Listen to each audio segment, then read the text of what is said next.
Hello and welcome, my name is Charlie Roscoe and I've recently been asked to give some tips on how to qualify better.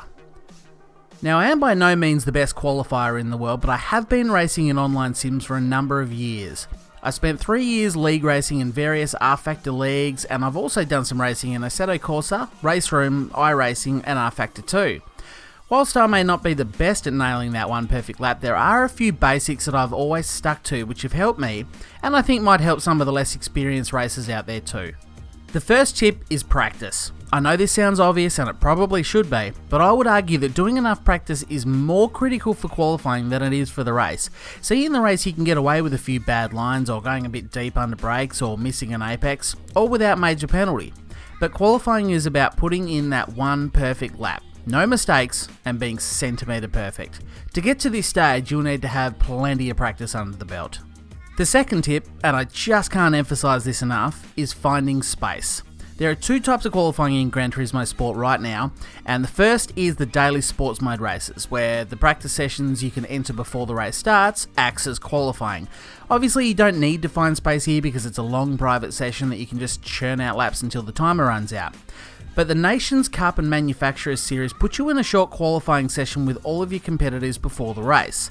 Now this is much more like real life qualifying, and more like league racing I've experienced in other sims in the past.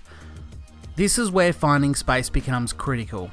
So far, every single FIA race I've done, I'd say about 90% of people leave the pits as soon as the session starts. The problem with doing this is that everyone's bunched up together, meaning you'll most likely be caught in traffic on at least one, if not every quali lap you do. If you're not trying to overtake the person in front of you, then someone's going to be shoving it up the inside of you to get past. I've seen so many people scrapping it out like it's the race during qualifying, which is just ridiculous. Understanding your time limits do come into it here. Obviously you don't want to sit in the pit so long that you miss out on laps that your competitors get. But spending a minute in the pits waiting for space is perfectly fine. Watch the minimap, let the bulk of the field get halfway around the track. No doubt a few people will have waited as well, but I still find impatience gets the better of them and they don't wait long enough. Like I say, wait until the main pack is about halfway through the lap before you go. You want to be selfish with the track and get a little patch of it all to yourself. Now some people may argue that you can benefit from things like getting a tow down the straights if you're behind a competitor, but you need to be so confident that people won't hold you up through the turns to be able to stick close enough to get in their slipstream. I'd say that's for a cleaner, more advanced racing league that Gran Turismo just isn't at this stage. Finally, I recommend you do a banker lap. What's a banker lap? It's where you use the first lap of quali to do a fast but safe lap. Essentially, you go as fast as you can whilst going slow enough that you don't make any mistakes. It will almost certainly be slower than what you can potentially do, but it gets a time on the board straight away. It's like a safety net, an investment that you can keep in the bank. So why do a banker lap?